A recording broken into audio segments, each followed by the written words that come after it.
y avait une sorte de révolte contre le monde, il y avait une forme de colère. J'étais affectée par les choses, j'étais affectée par le monde, déjà parce que j'étais hypersensible. J'avais besoin de créer autre chose.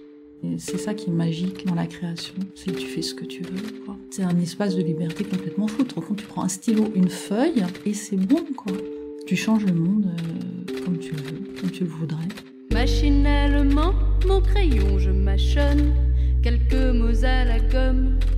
Je griffonne, aussi vierge que moi est ma feuille de papier, plus blanche que le blanc en machine lavée. Vous écoutez Assez parler, le podcast de l'école Les Mots qui laisse les écrivains parler et qui donne envie d'écrire. Les Mots, c'est une école d'écriture qui a été fondée en 2017 par Élise Nebout et Alexandre Lacroix sur une idée simple mais innovante, écrire s'apprend. Des écrivains majeurs de la scène littéraire actuelle y accompagnent tous ceux qui veulent un cadre pour travailler leurs plumes et aboutir leurs manuscrits. Aujourd'hui, je rencontre Claudine Londres et je poursuis avec elle un nouveau cycle pour ce podcast où j'interroge non plus seulement ceux qui animent les ateliers, mais aussi ceux qui y participent et qui ont réussi à publier leur premier livre. Claudine Londres écrit des poésies depuis son enfance et le défi pour elle, c'était d'abord de faire lire à d'autres ses écrits et ensuite d'inventer une longue histoire qui dépasse en tout cas les quelques vers. Elle a suivi des dizaines d'ateliers d'écriture, d'abord municipaux, puis à l'école Les Mots, et a participé à La Rencontre, une initiative mise en place par l'école Les Mots pour présenter les aspirants écrivains les plus investis comme elle à rencontrer des éditeurs. Après toutes ces aventures, et grâce à ses démarches personnelles, Claudine Londres a reçu les 3 lettres d'or, un oui, de la part des éditions du Seuil, qui ont publié son premier roman en mars 2020, L'ombre de ma mère. Défi relevé. Quelques mots pour me présenter, je m'appelle Lorraine Malka, je suis journaliste, autrice indépendante et passionnée par les questions que l'on ne pose pas assez aux écrivains, à savoir comment écrivent-ils, à partir de quels matériaux, de quelle palette de mots et quels doutes traversent-ils lorsque s'en mêlent leurs fils ou leurs pinceaux. Excusez-moi, c'est pas le bâtiment G2 celui-là par hasard? En arrivant chez Claudine Londres, je m'attendais à découvrir un atelier d'artiste. D'accord, merci. Plasticienne et poète, qui sculpte les mots comme de l'argile, elle a préféré me recevoir dans un lieu neutre et provisoire où elle est restée pendant le confinement. Les meubles, les objets, ici, rien ne lui appartient. Rien à part quand même une bonne centaine de livres qui ne la quittent jamais et aussi un grand casier en plastique rempli de feuilles volantes et de carnets, son trésor. En nous accueillant ici, Claudine Londres annonce la couleur. J'aime pas trop parler de mon intimité.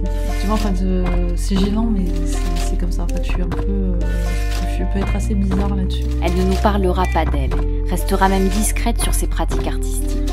Elle parlera des autres surtout, de toutes les rencontres qui la composent et qui l'inspirent. Poète, romancier, mais aussi les rencontres qui se produisent entre les mots et qui font des étincelles. Assez parlé, écoutons cette artiste multitalentueuse et hypersensible nous raconter comment elle a trouvé dans la littérature un refuge et dans les ateliers d'écriture un élan, une confiance indispensable. Nécessairement, pour moi, ça remonte à la lecture. C'est absolument lié à ça. Enfin, je sais pas, j'ai du mal à détacher de toute façon l'écriture de ça, de la lecture. On peut pas détacher. Moi, j'écris parce que j'ai lu. C'est pas possible autrement. Et tu te rappelles des premières lectures qu'on a pu te faire? Les premières lectures qu'on a pu me faire, c'était forcément des contes. Je me rappelle de Barbe Bleue. Je trouvais très traumatisant. En fait, tu vois, toutes mes lectures d'enfance sont restées très fortes en moi, très vivantes. Après les livres pour enfants, il y avait les petits romans. Par exemple, il y avait Fantomette. Fifi Brin d'Acier, c'est un peu avant Fantomette. C'est des lectures importantes quand t'es une fille. Parce que c'est des exemples très positifs. Après, tu vois, quand je parle aussi de révolte, je me rappelle d'avoir lu Le Baron Perché d'Italo Calvino. C'est merveilleux pour les enfants de lire ça. Un petit garçon qui se révolte contre son père, qui monte dans un arbre, et qui dit « je ne redescendrai plus ». Bon, qu'est-ce qu'on fait quand on est enfant? Je veux dire, il y a un moment donné, tu redescends, tu vois. Il commence à faire nuit, t'as faim, je ne sais pas, tu redescends. Mais lui, jamais il va redescendre de ses arbres, en fait. Il va vivre toute sa vie dans les arbres. Bon, merveilleux. Ça, c'est des lectures que j'ai fait plus au collège ou au lycée. C'est très important, en fait, qu'on nous donne des livres à lire. Ça te reste pour toujours. Moi, je me rappelle encore de la bibliothécaire qui s'appelait Marton, avec qui j'avais des discussions, qui me conseillait des bouquins, parfois un peu trop difficiles pour mon âge, tu vois. Et voilà, chez moi, il y avait une très grande bibliothèque aussi, avec libre accès. Pareil, j'ai lu des trucs, je les ai lus trop tôt, tu vois. Comme quoi? Alors comme Freud, par exemple. À l'école primaire? Non, je pense que j'avais 12-13 ans. Dans la bibliothèque, il y avait psychopathologie de la vie quotidienne. À partir de ce moment-là, j'ai passé mon temps à m'auto-analyser, si tu veux. Et pour s'auto-analyser, qu'y a-t-il de mieux qu'écrire ? À 13 ans seulement, exactement le même âge que le petit baron du comte d'Italo Calvino, Claudine Londres décide d'aller se percher sur un arbre elle aussi, et de ne plus en redescendre. L'arbre qu'elle choisit, c'est celui de la poésie. Très tôt, je me suis dit que j'écrirais. Vraiment très tôt, vers 13 ans. Je ne sais pas pourquoi, c'était une évidence. Ça m'est tombé dessus. Et je me rappelle que justement, vers cet âge-là, j'ai commencé à écrire un roman. Et je me suis tout de suite rendu compte que je n'aimais pas d'écrire. Ça ne m'intéressait absolument pas de faire des descriptions. Et donc, je me suis arrêtée. Parce que je ne savais pas comment faire un roman sans intégrer des descriptions. Tu vois, à 13 ans, parce que déjà plus tard, c'est très difficile de trouver. Donc je me suis arrêtée et je me suis dit, moi, ce sera la poésie. J'ai un amour très très profond de la poésie. C'est ce qui me correspond le mieux, je pense. Moi, tout ce qui m'intéresse, en fait, c'est de mettre des mots ensemble. Et ça c'est la base, quoi. Je suis pas quelqu'un qui, au départ, voulait raconter des histoires, même si j'adore les histoires. Ça n'a jamais été mon but, en fait.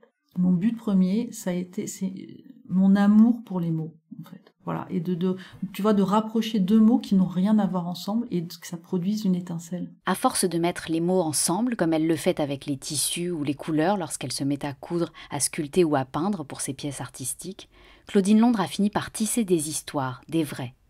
Mais avant cela, il lui a fallu vaincre une forme de timidité pour toquer aux portes des ateliers d'écriture. Donc les premiers ateliers que j'ai faits, j'ai commencé, il y en avait dans ces centres d'animation de la ville de Paris. D'abord, ce qui était nouveau, c'était de lire ton texte à haute voix devant plusieurs personnes. Ça peut être quand même 8 à 10 personnes, c'est très particulier au début. Pour moi, c'était très impudique, c'est impressionnant, mais d'ailleurs tu le vois, pour tout le monde au départ...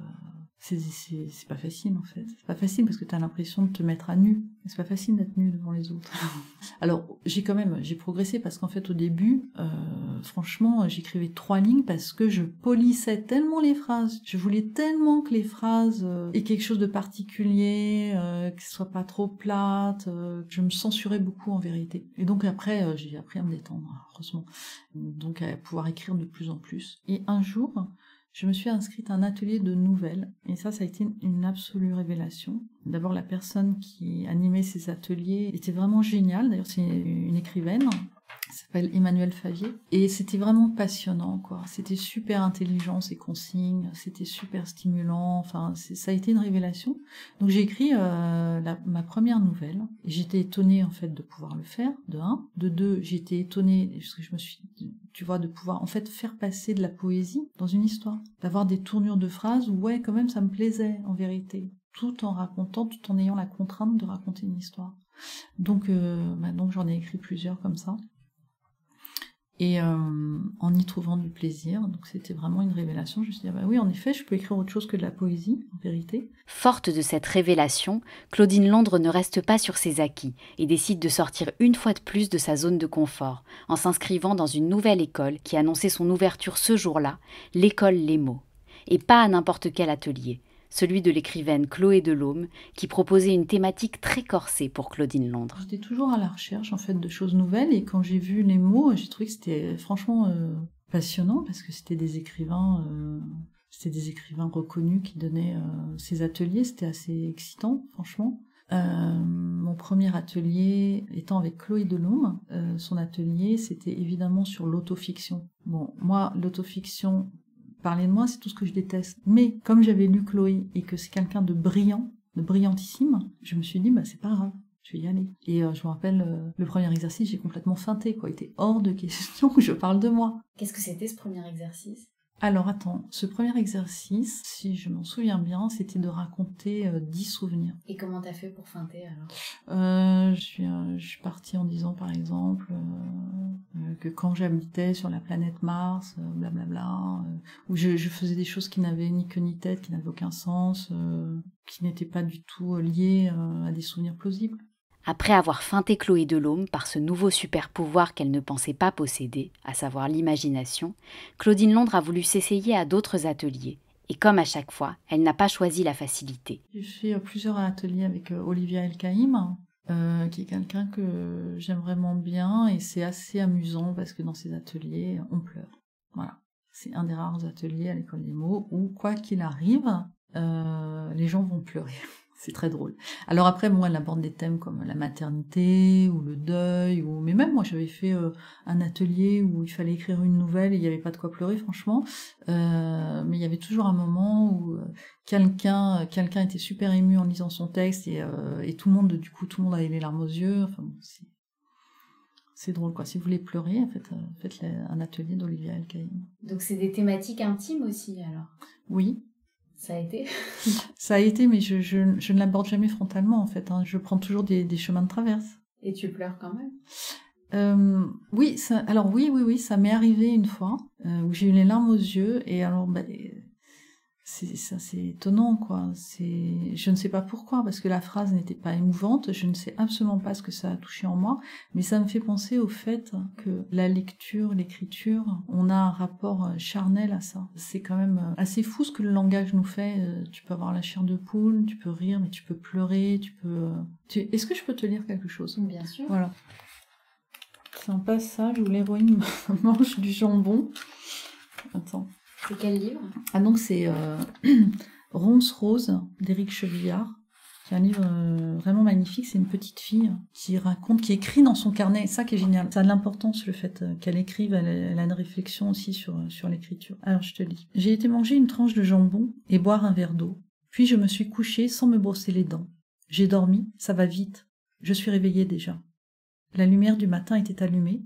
Je suis retournée à la cuisine boire un verre de lait, cette fois avec une autre tranche de jambon. Mais j'ai changé de soquette et de culotte. Je sais bien que là, je suis moins passionnante, mais c'est pour qu'on comprenne que j'ai mis un moment avant de me rendre compte que Mâchefer n'était pas rentré. Mâchefer, c'est son père. Ça m'a fait pleurer, en fait, ce passage. Tu vois comme les choses sont étranges. Tu vois, ça me met les larmes aux yeux, c'est juste complètement fou, en fait. C'est toute la fragilité de l'enfance, en fait. C'est hyper touchant pour moi. Que ce soit l'écriture ou la lecture, ça nous révèle un tout petit bout de l'Atlantide qui est en nous. Pourquoi certaines choses te font pleurer, mais qui viennent de... Tu ne sais pas d'où, en fait. Toute notre vie, on est régi comme ça par un fleuve souterrain. On s'échappe à soi-même. On n'a pas les ressorts, on n'a pas les explications. C'est très surprenant. Ben justement, moi, ça m'est arrivé que je lise un texte et que les gens aient les larmes aux yeux. Là, tu vois, t'es dépassé, quoi. Ou que les gens rient. Le fait d'être confronté, de voir l'effet tout de suite d'un texte que tu lis, tu vois en direct ce que tes textes produisent sur les autres, et en fait ça t'étonne. Et moi je dois beaucoup en fait aux participants, aux écrivains aussi, parce qu'ils m'ont fait un retour positif sur mes textes. Certains d'entre eux m'ont dit il faut que tu publies. Donc je me suis dit ah ouais d'accord, bon il faut que je publie, mais donc qu'est-ce que je vais publier? Je vais pas publier la poésie. Et c'est là où je me suis dit je vais écrire un roman. Et d'ailleurs Olivia me l'avait dit aussi. Elle m'avait dit tu dois écrire un roman, tu peux pas en faire l'économie pour publier. Pourtant, avant de se lancer dans son premier roman, Claudine Londres avait frôlé la publication, non pas d'un roman, mais de ce qu'elle appelle elle-même un ovni. On ajoutera un ovni diablement poétique et fantasque, intitulé « Mes 103 filles ». Ce texte, elle l'avait envoyé à l'école Les Mots pour participer à une initiative appelée La Rencontre, mise en place par Élise Nebout pour permettre à tous les participants des ateliers qui ont achevé un manuscrit de le faire lire à un jury professionnel. Tous ont reçu un retour de lecture détaillé et 23 d'entre eux, parmi lesquels Claudine Londres, ont été sélectionnés pour être présentés à des éditeurs. La rencontre, effectivement, qui est organisée par Les Mots, jusqu'au dernier moment, j'ai pas du tout pensé à y participer. Alors, je ne sais pas ce qui m'a décidé, enfin, grand bien m'en a pris, mais je sais pas pourquoi j'ai changé d'avis, finalement, j'ai dû me dire, bon, c'est pas grave, en fait, j'ai rien à perdre. Donc voilà, ça s'est très bien passé pour moi, parce que j'ai été sélectionnée. Donc même si ce n'était pas un roman, c'était... Voilà, non mais c'est ça, tu vois, c'est ça qui m'a étonnée en fait. Et donc en fait, tu sais, t'étais lu au départ par 2 lecteurs. Et moi, il y a une personne à qui ça avait beaucoup plu et une autre qui avait détesté.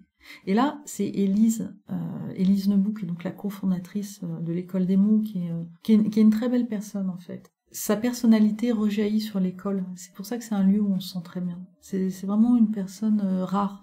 Et qui a une certaine pureté, je trouve. Et donc, Élise, elle avait dit, à la base, elle avait dit, bon, moi, je décide que si y a 2 avis qui sont vraiment très, très éloignés sur un manuscrit, je lui laisse sa chance, et je l'envoie en 2e tour, quoi. Donc tu vois, déjà, ça c'est très particulier en fait, comme attitude. Tous ces manuscrits qui ont été sélectionnés ont été envoyés à des éditeurs. Bon, moi j'ai pas été retenue, mais bon, pour des raisons que je connaissais à la base, mais c'était vraiment une très bonne surprise en vérité. Je l'ai suivi, flanqué d'Alberto. Ne me demandez pas qui est Alberto, vous le savez très bien. C'est le jeune homme sans ombre. Il faut faire un effort, je ne peux pas tout décortiquer pour vous, car notre temps est précieux. Je compte donc sur votre esprit de déduction, votre jugeote, votre habileté à remplir les blancs. Pourquoi ? Parce que ça va plus vite, tout simplement. Je ne suis ni auteur russe, ni feuilletoniste du 19e siècle, inutile de s'apesantir. Avez-vous vraiment envie de connaître la texture des grains de riz qu'il y avait dans mon assiette, de savoir à quelle température la bière nous a été servie et si le serveur portait des chaussures à lacets ? Je ne crois pas. Mais dans le cas contraire, jetez ce livre, car le miracle ne va pas se produire. Je ne vais pas en changer la forme subitement et uniquement pour vous faire plaisir. Tout le monde doit assumer ses erreurs de jugement. Il est évident que vous n'auriez jamais dû acheter ce livre. À quoi pensiez-vous ? Si vous l'avez emprunté ou si on vous l'a offert, moindre mal. Pas de préjudice financier. Donc peu de motifs d'amertume et de rancœur. Pour ceux qui restent à bord, tout va bien. Nous sommes entre personnes adultes et consentantes. Nous savons que la qualité n'est pas la qualité. Mieux vaut un petit ouvrage bien ficelé qu'un roman fleuve débraillé. Vous et moi, nous tous ensemble, allons continuer à marcher main dans la main, explorer cette étrange histoire dont j'aimerais moi-même connaître la fin, car j'avance présentement avec une lampe torche et très peu de visibilité. Je ne veux pas vous effrayer, autant ne pas vous révéler que nous sommes au milieu de nulle part et que je n'ai aucune idée du chemin à suivre. Alors, écoute, ce roman m'est venu de la nuit parce que un matin au réveil, j'ai noté sur un de ces nombreux petits bouts de papier que j'ai dans tous les sens, mais c'est complètement dingue, quoi. C'est des bouts de papier déchirés. C'est un miracle que je l'ai pas perdu celui-là. Donc j'avais noté l'ombre d'un mort. Je ne sais même pas si c'était issu d'un rêve directement que j'aurais fait. Mais tu sais, dans ces pensées un peu brumeuses du matin, un peu laiteux comme ça. Et alors donc ce petit papier, pendant des mois il s'est rien passé. Je sais pas, il a dû peut-être un jour je suis retombée dessus. Je me suis dit tiens, oui, l'ombre d'un mort, pourquoi pas. Et alors ? Alors j'ai écrit l'histoire, une histoire qui s'appelle L'ombre de ma mère. C'est donc l'histoire d'une femme qui n'a pas d'ombre propre. Son ombre est l'ombre de sa mère qui est morte. Voilà, et donc de comment elle va faire pour se débarrasser, s'alléger de cette ombre. Donc elle est poursuivie partout par l'ombre de sa mère. Voilà. Et pour ce roman, est-ce que tu peux continuer à me raconter un petit peu simplement jusqu'au moment où où tu l'as envoyé à des éditeurs et comment ça s'est passé ? Alors ça s'est passé d'une façon extrêmement particulière dans mon cas. Déjà quand je l'ai écrit, ce livre, je n'en ai parlé à strictement personne. Généralement quand j'écris, je ne le dis pas. Je le dis pas par superstition. Parce que l'écriture c'est très fragile, que quand on commence un manuscrit, on n'est jamais sûr de le finir, en tout cas... Moi, en ce qui me concerne, c'est certain. Donc, j'en ai parlé à personne. Une fois que ça a été fini, déjà, je me suis demandé si j'étais pas folle, tu vois, parce qu'en fait, j'en ai parlé à personne. Personne n'avait lu ne serait-ce que 3 lignes de ce texte. Voilà, je trouve que ça peut être assez dangereux d'être immergé dans l'écriture. Moi, j'ai toujours eu des moments comme ça quand j'étais très profondément dans l'écriture où tu quittes un peu la rive, quand même. Première chose, c'est que je l'ai fait lire à une très bonne amie à moi qui est une très bonne lectrice. Voilà, parce que mon idée, c'était quand même de le passer à Chloé Delhomme pour lui demander son avis. Mais je ne voulais pas lui passer quelque chose. Je ne savais absolument pas quoi penser de ce manuscrit, quoi. Ça aurait pu aussi bien être complètement nul et non avenu. Bon, donc cette amie m'a rassurée. Du coup, je l'ai passé à Chloé en lui disant écoute, voilà, j'aimerais avoir ton avis. Et je m'attendais à n'importe quel retour. Bien, elle aurait pu me dire écoute, c'est vraiment pas ça là, c'est n'importe quoi. Et en fait, c'est pas ça qui s'est passé. C'est que ça lui a plu. Et comme elle venait d'intégrer le comité de lecture du Seuil, elle l'a présenté au Seuil et ça a été accepté. Elle a été un accélérateur incroyable, quoi. Parce qu'en fait, en 3 semaines, c'était réglé. 3 semaines ? Ouais, 3 semaines. C'est juste complètement fou. En fait, moi, j'étais très choquée. J'étais très choquée. C'était très étonnant. Aujourd'hui, ce type de petit miracle se produit de plus en plus souvent à l'école Les Mots, puisque depuis l'été 2020, un vrai service des manuscrits a été mis en place au sein de l'école pour permettre à tous les aspirants écrivains d'envoyer leurs manuscrits et d'être lus par un comité de lecteurs professionnels. Là aussi, chaque participant reçoit une note de lecture personnalisée et quelques-uns sont triés sur le volet pour être envoyés à un jury composé de Chloé Delhomme, Vanessa Caffin, Denis Gombert, d'Élise Nebout et d'Alexandre Lacroix. Le but, bien sûr, accomplir cette fameuse rencontre entre l'éditeur et l'écrivain pour publier un premier livre et plus si affinité. Pour Claudine Londres, le petit deuxième ne devrait pas tarder. Alors, j'ai commencé à y penser. Oui, j'y pense. En fait, je cherche une solution pour que ce roman fasse langue avant tout. Parce que j'ai l'histoire en tête. Alors, en fait, j'ai une image qui est très forte pour moi. Je sais pas dans quelle mesure on peut écrire 150 pages à partir d'une image, même si elle est très forte. Donc là, je cherche, je réfléchis. Voilà, je réfléchis. Tu pourrais en dire un petit peu plus sur cette image ou Alors, on reste là-dessus? En vérité, surtout pas. Je peux pas t'en dire. En fait, déjà, à la base, je suis, tu vois, comme tu l'auras compris, je suis quelqu'un de très très secret. Et pour moi, je considère que parler des choses qui sont très importantes pour toi, qui sont très profondes en toi, les faire sortir dans le monde extérieur comme ça t'appauvrit. Elles perdent de la force. Il faut rester avec cette chose en toi, très très serrée en toi. J'ai cette image que c'est à l'intérieur de toi, dans une sorte d'obscurité. Et si tu le mets au grand jour, c'est comme ça va devenir de la fumée, ça va s'évaporer complètement. Et tu l'as déjà écrite, cette image, ou pour le moment c'est vraiment juste une image qui est serrée en toi? Oui, je l'ai écrite, mais elle s'écrit en quelques mots en réalité. C'est toute la difficulté. D'accord, t'as pas encore noirci l'état de carnet? Non, parce qu'il faut d'abord trouver. Si tu veux, c'est toujours assez périlleux je dirais, de partir en chaussettes, quoi. Parce que si tu pars en chaussettes, tu vas t'arrêter au milieu du chemin, fort dépourvu. Il faut bâtir un peu la structure avant pour ne pas prendre ce risque. Mais c'est difficile d'ailleurs, parce que souvent on a l'impulsion, on a l'envie soudaine d'écrire, de se lancer. Mais moi ça m'arrive, je me lance, mais sauf qu'au bout d'un moment, je m'arrête au milieu, quoi. Hein. Est-ce que tu as prévu de faire d'autres ateliers d'écriture à l'école Les Mots? Pour le moment, non, mais je suis absolument certaine que j'en ferai d'autres. Ouais. Pour moi, c'est super et j'espère bien prendre des ateliers jusqu'à la fin de mes jours. En me raccompagnant à la porte, Claudine Londres m'a offert un cadeau qu'elle avait soigneusement préparé pendant que je rangeais mes affaires et que je répondais à mon tour à ses questions sur mon rapport à l'écriture. Ce cadeau, c'était une enveloppe blanche entourée d'un ruban rouge dans laquelle elle avait glissé une 50aine de papiers découpés en petits rectangles qui contenaient chacun un mot. Une sorte de boîte magique dont elle se sert elle-même pour écrire. J'ai gardé ces mots bien serrés contre moi, et quand je les ai frottés les uns contre les autres, croyez-moi ou non, ils ont fait des étincelles. Pour venir jouer avec nous et chercher le feu de la poésie en frottant les mots les uns contre les autres, rendez-vous sur le site lesmots.co ou directement sur place aux 4 rue Dante à Paris. Si vous avez aimé cet épisode, abonnez-vous au podcast Assez parlé et aidez-nous à le faire connaître en laissant des commentaires et des étoiles.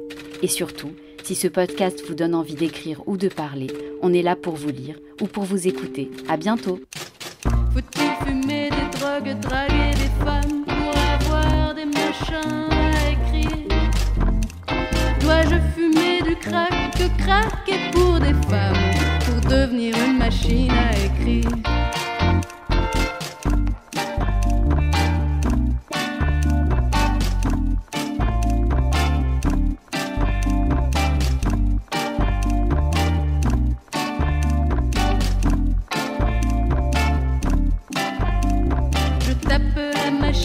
En plein dans la caboche, oh je la moche bien, mon pauvre Macintosh, pour lâcher la pression qui m'opprime, et lui apprendre en prime qu'avant de faire l'impression, de lancer l'impression, il faut mâcher mes mots.